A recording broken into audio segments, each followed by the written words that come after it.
مش بتعرف تكسب اي نقاش بتدخله مع اي حد؟ النهاردة في الفيديو ده انا جاي اعرفك ازاي تقدر تكسب اي نقاش لما تيجي تتكلم فيه مع حد.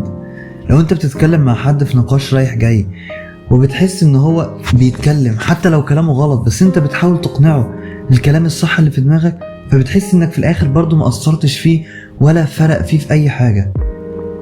النهاردة انا هقولك تتعامل معاه ازاي.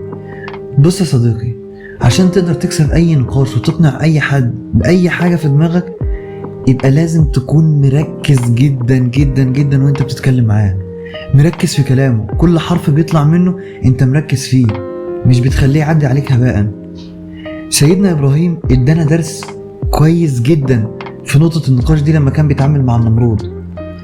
لما كان النمرود بيقول له انا ربكم الاعلى، سيدنا ابراهيم ما كانش بيقول له انت غلطان او لا انت ما فيش الكلام ده، ربنا واحد، ما كانش بيقول له كده خالص، رغم ان الكلام ده صح ان ربنا واحد. سيدنا ابراهيم كان بيقول له ماشي انت ربنا الاعلى، طيب انا ربي بيحيي ويميت، انت بتعمل ايه؟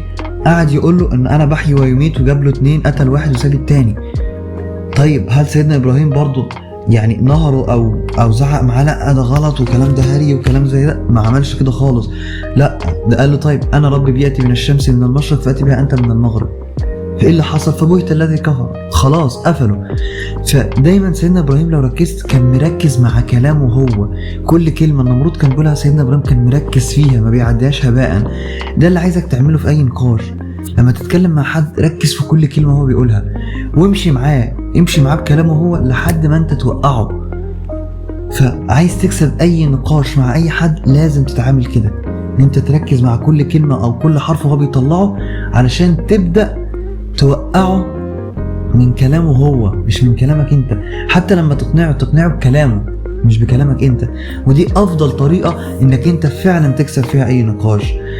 انا هنا بقدم في الصحة النفسية محتوى يومي عن الصحة النفسية وتطوير الذات، فلو انت حابب تطور من نفسك يبقى لازم تعمل فولو للصفحة دي، وما تنساش تعمل لايك على الفيديو ده وتشوف الفيديوهات اللي فاتت، وتقترحوا علينا في الكومنتس او تراسلوني على رسائل الصفحة على مواضيع جديدة ممكن نتكلم عنها. وافتكر دايما ان في مساحة نفسية بنقولك استمتع بوقتك يا صديقي.